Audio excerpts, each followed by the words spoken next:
बिस्मिल्लाहिर्रहमानिर्रहीम। अस्सलाम वालेकुम नादरीन, आप यूट्यूब चैनल देख रहे हैं। मैं इमरान खान हूँ। नादरीन, पिछला वीलॉग हमने किया था विजय तलापति पे, जो जोसेफ विजय एक एक्टर और वहाँ पे इंडिया में सीएम बन गया तमिलनाडु में। अब उसने सीएम का जब हलफ उठाया तो उसके पास राहुल गांधी और बाकी उसके इत्तेहादी मौजूद थे। वहाँ पे उसने एक मरतबा फिर सेल्फी ली, जैसे वो हमेशा अपने फैंस के सामने, अपने क्राउड के सामने, अपनी पार्टी के लोगों के सामने वो सेल्फी लेता है। लेकिन इंटरेस्टिंग बात यह है कि उसने पहले ही बॉल पे चक्का मारा। जैसे ही वो हुकूमत में आया, उसने हलफ उठाया। जो पहली दो चीज़ों पे उसने दस्तखत किए, उनमें एक चीज़ तो ये है कि उसने तमिलनाडु के लोगों के लिए 200 यूनिट तक बिजली मुफ्त कर दी। अब आप देखें ना, एक तरफ मरियम नवाज ने, बिलावल ने, अलीम खान ने, इन सब ने वादे किए थे कि हम हुकूमत में आएंगे तो हम 300 यूनिट तक बिजली मुफ्त देंगे।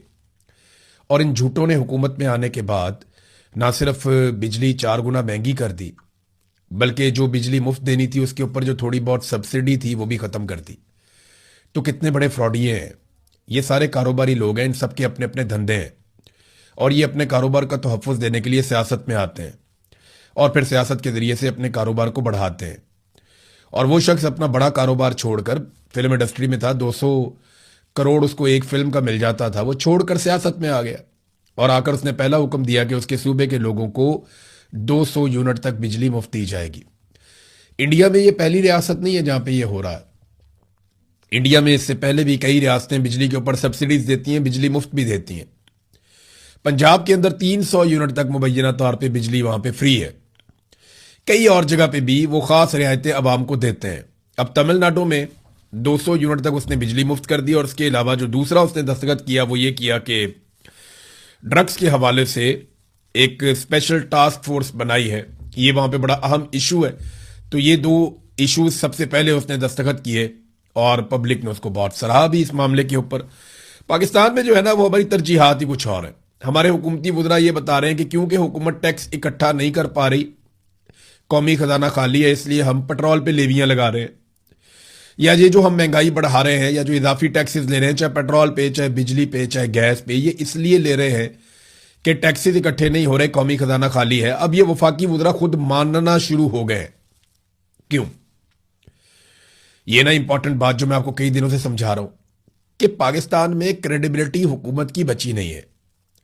लोगों को आसिम मुनीर साहब पे या उनकी टीम पे बिल्कुल भरोसा नहीं है। इसलिए कोई भी पाकिस्तान में पैसा लगाने को, कारोबार करने को तैयार नहीं है, ना पाकिस्तान के अंदर ना पाकिस्तान के बाहर। ये तो सिर्फ डोनाल्ड ट्रंप को काम पड़ा हुआ है आसिम मुनीर साहब से, इसलिए उसने गेम चुक के रखी हुई है, आसिम मुनीर साहब की भी और शहबाज शरीफ साहब की भी, क्योंकि ट्रंप को काम पड़ा हुआ है। जब उसका काम निकल जाएगा तो जैसे हमेशा अमेरिका लात मारता है, वैसे ही अमेरिका लात मारेगा।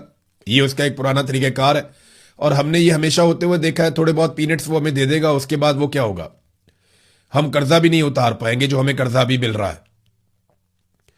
तो लोग भरोसा नहीं कर रहे, ना मिलिट्री एस्टेब्लिशमेंट पे, ना मौजूदा जाली हुकूमत के ऊपर, और किसी किस्म का एतबार ना करने की वजह से कारोबारी जिंदगी बंद है। लिहाजा अवाम का खून नचोड़ के अब ये पैसा इकट्ठा करते हैं कि कुछ भी करके ये दिवालिया से पाकिस्तान को बचाएं।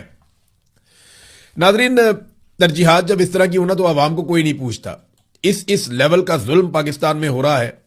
एक जर्नलिस्ट है जफर नकवी साहब, उन्होंने एक बड़ा ही दिल खराश वाकया रिपोर्ट किया, और ना सिर्फ रिपोर्ट किया बल्कि उन्होंने अल्लाह को हाजिर नाजिर जानकर उन्होंने हल्फन इस बात को रिपोर्ट किया।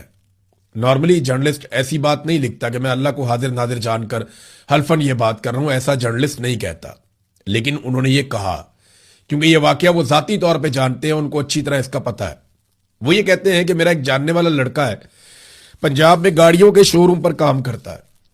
इसने किसी वकील से कोई गाड़ी ली, कुछ पैसे रहते थे। ये लड़का और दो लड़के वकील से पैसे लेने वहां पे गए और वहां पे रोला पड़ गया और उस वकील से इनकी लड़ाई हो गई।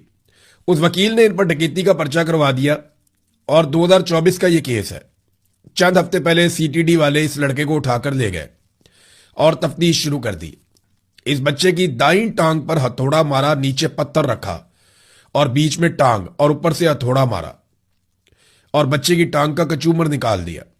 बच्चे की टांग जाया हो गई। वो एक यतीम बच्चा है। उसकी मां धाड़े मार मार कर मरियम नवाज को बद्दुआएं दे रही है। पूछना यह था कि पंजाब क्या हलाकू खान की हुकूमत आ गई है, कोई खुदा का खौफ नहीं रह गया, कोई फिरौन और नमरूद के अंजाम से डरो। मेरी आंखों से तो आंसू नहीं थम रहे। अब ये बात एक जर्नलिस्ट बता रहे हैं कि सीटीडी को पंजाब का किलिंग स्क्वाड बना दिया गया है। तुम्हें अदालती इख्तियार इस्तेमाल करने का किसने हक दिया? मावरा अदालत लोगों को कत्ल किया जा रहा है। अब ये एक ओपन सीक्रेट है पंजाब के अंदर कि अगर आप किसी पुलिस वाले को नापसंद हैं तो वो सीसीडी के जरिए आपको मरवा भी सकता है, आपको माजूर भी करवा सकता है, आपके साथ कुछ भी हो सकता है एक जाली मुकदमा दर्ज करके। तो पंजाब में एक पुलिस राज नाफिज कर दिया गया है। देखिए, उन ममालिक में पुलिस ताकतवर और पूरे इख्तियारात के साथ बहुत अच्छी भी लगती है जहां पे इंसाफ होता है। पाकिस्तान में तो इंसाफ है ही नहीं। पुलिस का महकमा जो है वो पाकिस्तान के करप्ट तरीन महकमों में से एक महकमा है।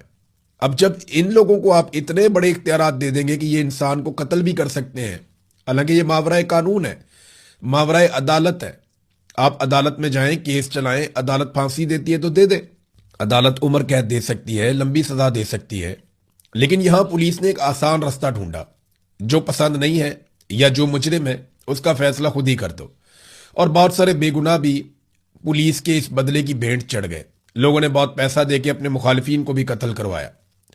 अब ये जो मामला है ये उसकी एक वाज़ेह मिसाल है कि वकील के साथ पैसों का रोला था, वहां पे लड़ाई होती है, वकील पर्चा करवाता है, बंदा उठवाता है, 2024 में पर्चा हुआ, 2026 में बंदा उठा के नीचे पत्थर रखा, ऊपर टांग रखी, ऊपर से थोड़ा मारा और हड्डियों का कचूमर बना दिया।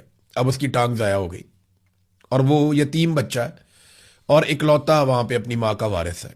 ये जफर नकवी साहब जो जर्नलिस्ट है उन्होंने इसको रिपोर्ट किया। ये कितनी अफसोसनाक बात है। नादरीन, शहबाज शरीफ ने सुहेल अफरीदी को टेलीफोन किया है।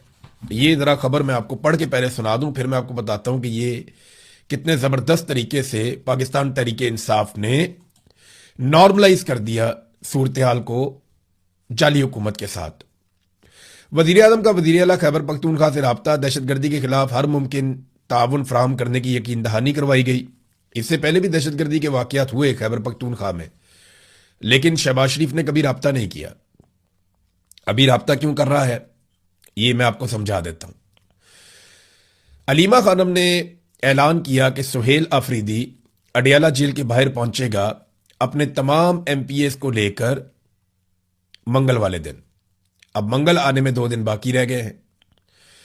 अब अडियाला के बाहर सुहेल अफरीदी ने किस लिमिट तक जाना है ये भी तो चीज तय होनी है ना, क्योंकि पाकिस्तान तहरीके इंसाफ अब एक ऐसी जमात बन गई है जो अच्छे बच्चे की तरह रिएक्ट कर रही।